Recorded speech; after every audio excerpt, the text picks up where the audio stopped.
Mr. Lino Feliciano's house. He was the superintendent of school. And his wife saw me, and she was devastated. She thought I was going to die of her. I was exhausted from the trip. The roads were very bad. It was very hot. You couldn't drink the water, and the trip, the crossing and everything was just... So when we got there, she told me to lie down on her bed and take a rest, but she didn't draw the net. So I was eaten up by the mosquitoes. I was very uncomfortable. Then the rains came. It was a rainy season. And the rain in Puerto Rico has to be experienced because the banana leaves are huge and the drops are big. And when they fall on those leaves or on a tin roof, it was like staying on a Niagara, the crashing and the noise and the mosquito bites and my not being able to eat. It was a disaster until Lino Feliciano showed up and he said that he had a house for us. Not for us to live by ourselves. It was like a pension. It was run by two ladies, Doña Jacoba and her sister Nina. And Doña Jacoba's daughters lived with her. One was an American, one was there, became my best friend, Juanita. And this house had a balcony, a huge balcony. It was an old house, but it was comfortable enough with rooms, one after another, and a common kitchen, a common dining room, a common sitting room. And there were other teachers who lived there, and two of them who were quite outstanding, lived with us in Aguabo. One of them was Dr. Ismael Rodriguez-Boo, and he came to be the superintendent of the school at the age of 19. He was brilliant. He wrote many books on education, and he lectured. Okay, continue. I have a picture of Ismael, which you've got to, Yes, I will. So Ismael lived with us. He had one of the rooms, and another one was Dr. Cabrera, Francisco Manrique Cabrera. He was the outstanding poet of the island.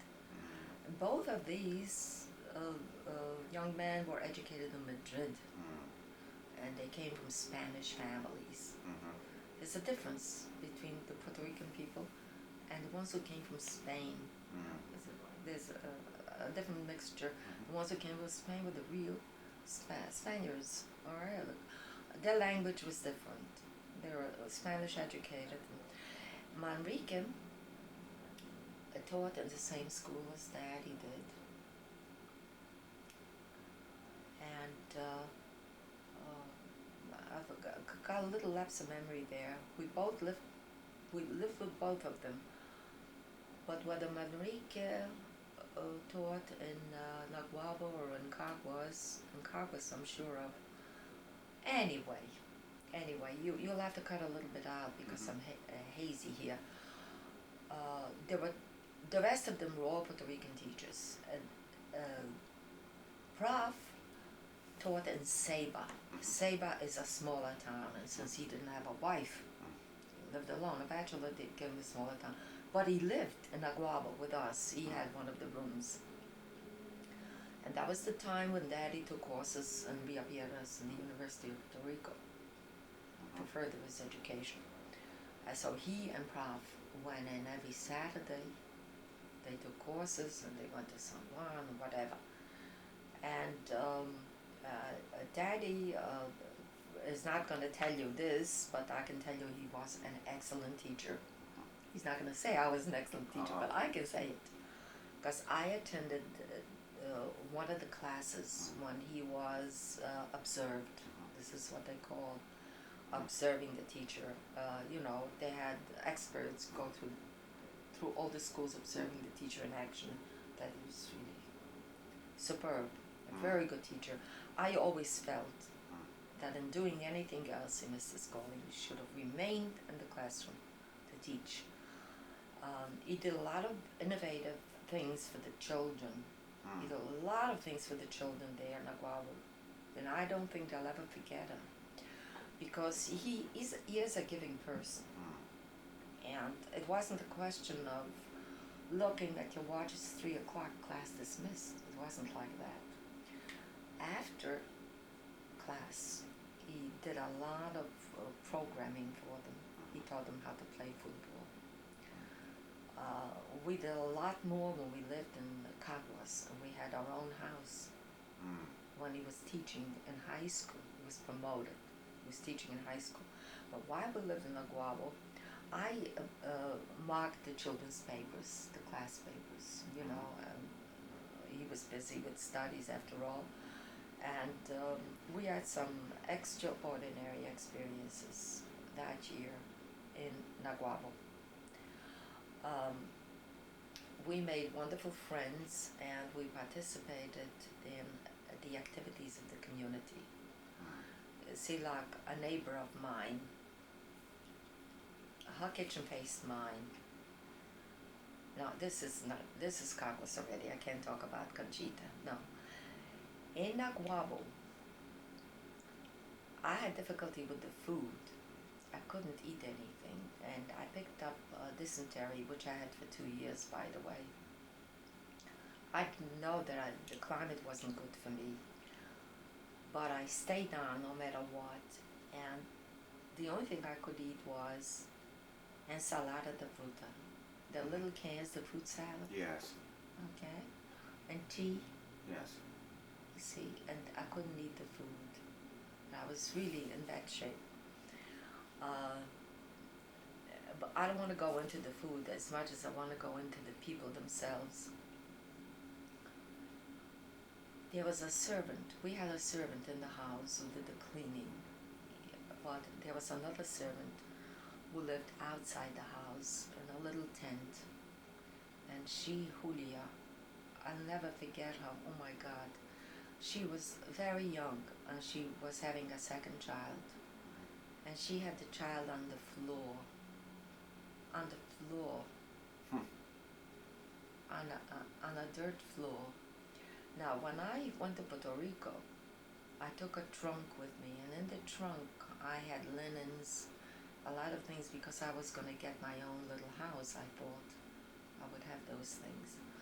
When I saw her, I took my linens and everything out, and I brought them down, but they didn't know what to do with them, because this is the way the children are born.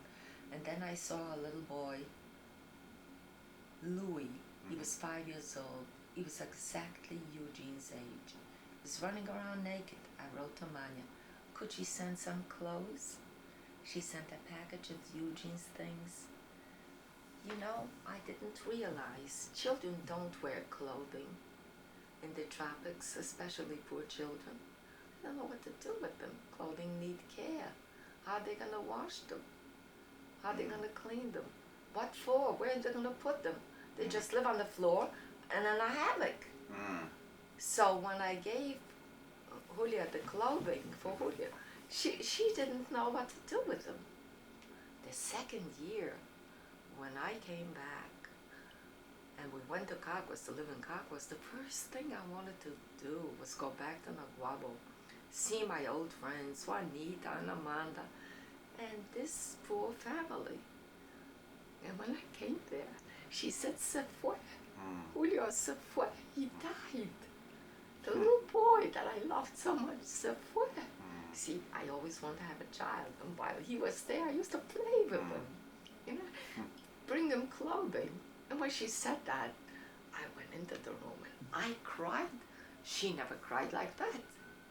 To them, at that time, to lose a child was one mouth less to feed. Every year they had a kid. You see? To me, it was the most precious thing in the world. So where, she says, you know?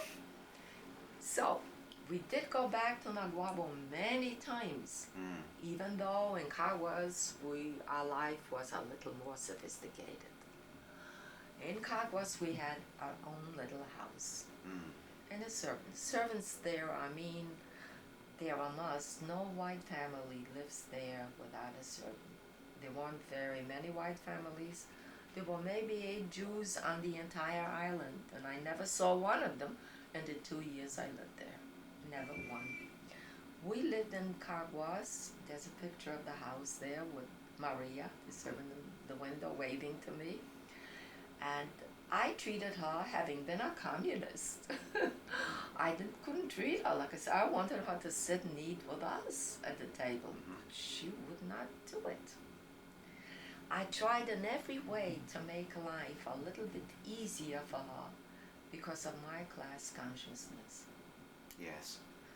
So when she needed 50 cents for a whole pack of rice for her family, it was no big deal for me. I gave it to her. I gave her time off. I gave her little things, things I received from home, packages with goodies I shared with her. When I left, she cried and she wanted to come to the United States to serve me. And she didn't want salary. She says, no Puerto Rican family, nobody she'll ever work with will treat her that way. That's something. You see? So while we lived in Caguas and we had this little brick house, it was almost across the street from the high school, that's when Cabrera lived with us.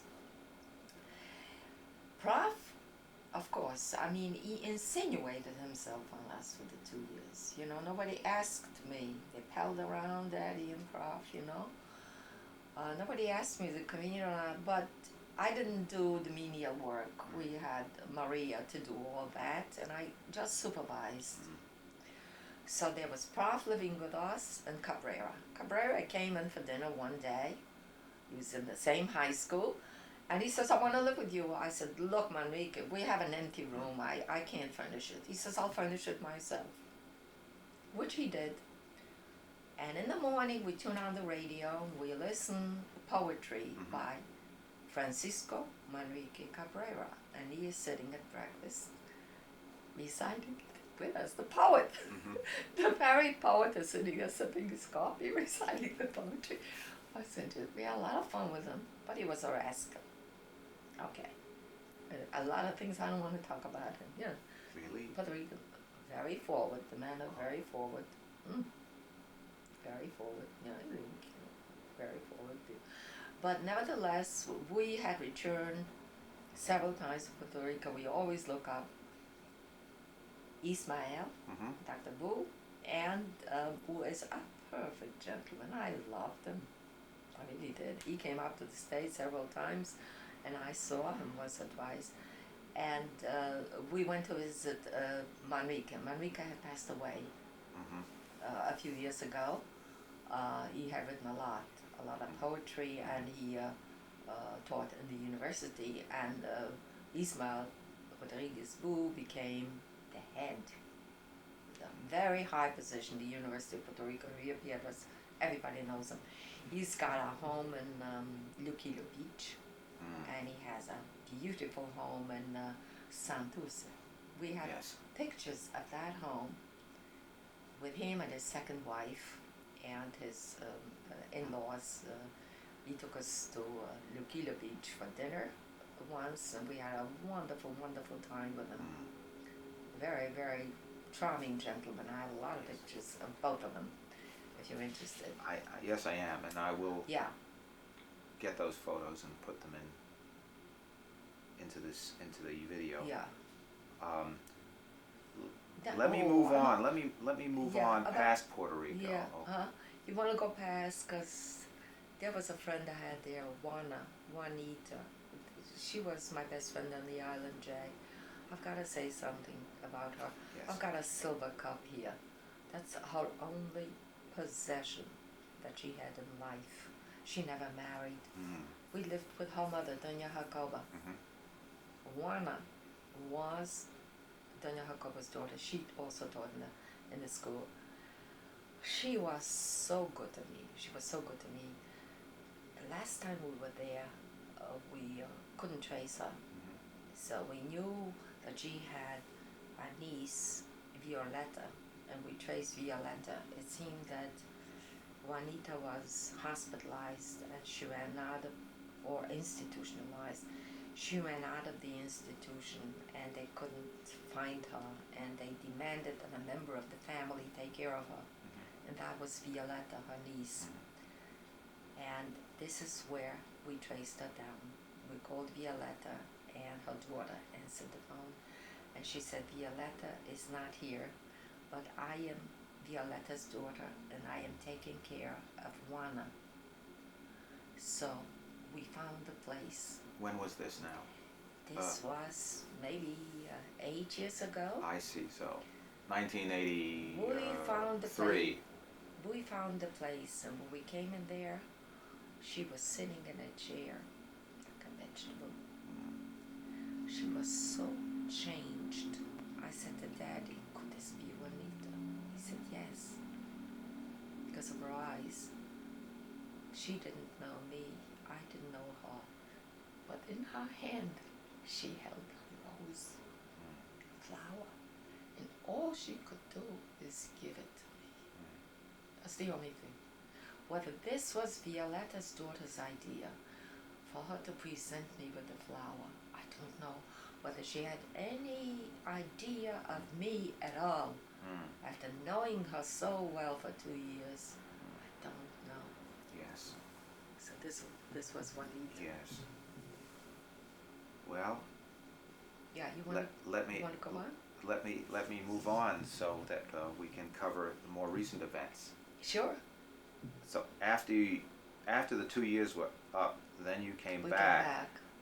And I would think now we're getting close to the war years, 1938, yes, we are. 39. We went back to Washington, Jay. We went back to Washington, and I conceived with you. It was another summer we went there. I conceived with you, then we came back to Brooklyn. You came back? We came back to Brooklyn. Right. And we struggled, Jay. We struggled. We were so poor, I can't begin to tell you. But you know, we were married 4 years already, and we didn't want to wait longer. I wanted to have a child right away, because I had to have a child on my own. I had to give a child the kind of love I didn't have. I had to do. So, and get a degree, and I did both, okay? So, we came back, and there was the WPA, and then, you know, those parties, Daddy couldn't get a job. The only way he could get a job is to go on WPA, you know? Yes. And just as a form, you know, once he's on it, not to live on relief, but to get a job, right? That's it. So we did that while I was praying with you, but my father never knew. I never told him, because he wouldn't accept that. That, you know, that I live on relief. He wouldn't accept it. You know? I see. And, you know, nobody in our family or in Daddy's family. But times were different, you know. So he was digging ditches. He'll tell you about that himself. He was digging ditches. He was doing very hard work. And those were the happiest days of our life. The poverty didn't matter to us. I mean, if we wanted materialistic things, we wouldn't have been together, and we wouldn't have this kind of a life. So to us, other people might have said, gee, I'm sorry for this and that. But we weren't. I was happy I was going to have a baby, you know. And Daddy finally got his job. Then A.B. and Mildred were married, and they couldn't afford although both of them worked, they couldn't afford a very nice apartment. But they found out not too far from where they lived was a beautiful apartment just coming up. Nobody lived in it before. You know, just brand new, 888 Montgomery Street, on a beautiful street, 2 blocks away from Dr. Gershwin, who delivered you, with all the conveniences. I never had such an apartment, and neither did A.B. Miller. We decided, the 4 of us, to chip in. Whose idea it was not mine or Daddy's. I think it was A.B.'s, and Mildred came along. We lived together for a year and a half. You were born into that apartment. And I want to tell you, and I must impress upon you this, nobody got along as well as A.B., Mildred, Daddy, and I for the year and a half. But never did we have an argument about anything at all. I mean, we were just thrown together. We wanted to live in this apartment. It had a dorm. It had a beautiful aquarium in the building with carpeting. And, oh, it was just magnificent. A stall shower and a built-in bookcase and big rooms. And, oh, it was just beautiful. We didn't do it just for that. You know, but really got along well. I was already in the 8th month already. And she was working Mildred, you know. She'd come home tired. In the factory, after all. I supervised, you know, by phone. At that time, you could order everything by phone. They sent everything in. I cooked the dinner. When she came in, I didn't tell her to do anything. She just went down on the floor and washed the floor by herself. She did the dishes. You know, I did my laundry. I did a little bit of hers. We didn't have a ledger, you know, you do this, you do that. I was considerate of her, and she was considerate of me. And you were born, we had the bedroom with a door, they had the living room without a door. They had a screen there, you know. And you must have cried or something during the night, I'm sure. Never a complaint. Never, never, never. We just got along so fabulously. Yes. The only reason why they moved out, we would have continued living. She became pregnant, and she was already in the 9th month, and they really needed I see. a place. They really needed. So I remember saying goodbye to them. We just cried for, you know, the sadness and the happiness. And it was so unfortunate. They had a little boy, and a few months later he died. That was Martin. Martin, yes. Right. 11 months, I think. Yes. Yes, that was so unfortunate, you know. But that was a beautiful relationship. And from there, we moved into a much smaller apartment, about 2 blocks away from the house. Much more Spartan. An elevator apartment, true. But was this on St. John's Place? No, this was still on Montgomery. I see. This is where you heard all those stories of Fibber McGee and Molly. Yes. And, remember? Yes, I do. Yeah, I put you in the playpen, and I listened to the radio, and I didn't know you were listening. If I knew you were listening, I might have discussed those stories with you and Yes, get I your remember idea. them. Then we moved to St. John's Place. You see? Right. And we lived there for a while. That was the time when Trotsky was killed, I remember. And that was the time when the war broke out. And that was the time when Daddy, from there I think we went to Maryland. Right, and that's where Elise was born. That's where Elisa was born, in Maryland, yes. And that's where we lived a year and a half in Maryland. And Daddy was director of USO. And then he went to Panama for a year. When he went to Panama for a year from Maryland, he took me back here to Brooklyn. Lisa was 3 months old. And he took me to Rockaway Parkway. I'm bringing you close to what you remember now. He got the apartment. He went on his own. She was, 3 months old. But wasn't he in Panama when you were in Maryland? No. He brought me here with the baby, and then he went to Maryland. Panama. Panama, I'm sorry. Panama, that's right. Lisa was born, she had 106. We didn't think she would make it. I had a big doctor, McClendon from Washington, who came down to see her. She was very sick, but I think it was just love, and she just had to be, I remember she was born in the Seventh-day Adventist hospital, and I remember a young woman who shared the room with me. She was Catholic, and the priest came over and blessed her, and then came over and he blessed me. And he walked out, and I said to myself, it can't hurt. Gotta tell this to the Monsignor someday. But my being interested in the trialogue and interfaith now, that he's back. That's right. Way, That's right. That's right. Yeah. So, Rockaway Parkway was where You lived for 27 years. For 27 years we lived there, and Daddy went to Panama for a year, and then he came back, and he started to talk Panama, and I got a little bit annoyed and angry because I knew it was not the right place to take two children. Oh, he wanted to take us all? Yeah, he would have, you know. I didn't want that adventure. It was all right for me to live in Puerto Rico for 2 years. You know, I'm doing it. I suffer. It's my own doing. When you have children, when you're a parent, you know, there are certain rights you just don't have anymore. I'm telling you, there's certain rights you don't have because that's supposed to transcend your being. That's what it's supposed to do. That there's something more important than you yourself now, depending on you. Its life depends on you. You know what I mean? To take Elisa, who was born with 106, so delicate, to take her, and you were 5 years old, to take you to Panama where the water was bad and the conditions there, my God, at that time, I wasn't going to take that chance. You know? So I opted against it. I said no, and no it was. And he got a job here with the JWB.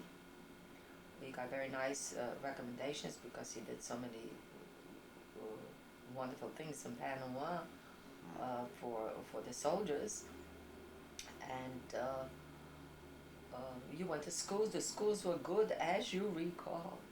At that time, conditions were just right. The schools were good. We didn't have to pay tuition to send you to private schools. We had good teachers, and when Elisa was 12 years old, you remember when I broke a leg in Carmel? Yes. Yeah, I was on crutches. It was about that time I decided maybe I should go back to school. Right. You know? And I did go back for 1 year, but I registered on crutches. Right? I went back to school after 10 years. No, not 10 years. How many years was it now? 18? Something like 18 years. Yeah, Lisa was 12. Married 4 years, 16, something like that. I had to have an interview in Brooklyn College, by the way, because I maintained an average, and I didn't want to pay. I couldn't pay. Even then, I couldn't pay. Daddy didn't make that much money in JWB. You know what I mean? And he continued on after a while. He got his second master's, first master's, second, and a PhD. Yes. You know, 2 children, you know, to pay tuition for I could. So I had a lot of ambition. The idea was to graduate Brooklyn College and not pay a cent. You know, do it. Yes. You know, to maintain an average. So I had an interview with 3 professors. You know, they wanted to be sure that whatever, and they said I was going to lose 12 credits. Because they had to rework the whole idea. I said, well, it's really not a loss. I said, well, I learned. So they all started to smile and all that. And he said, well, you took 6 months of Italian, they said. You can't get credit for that unless you take a year. I said, I'll take part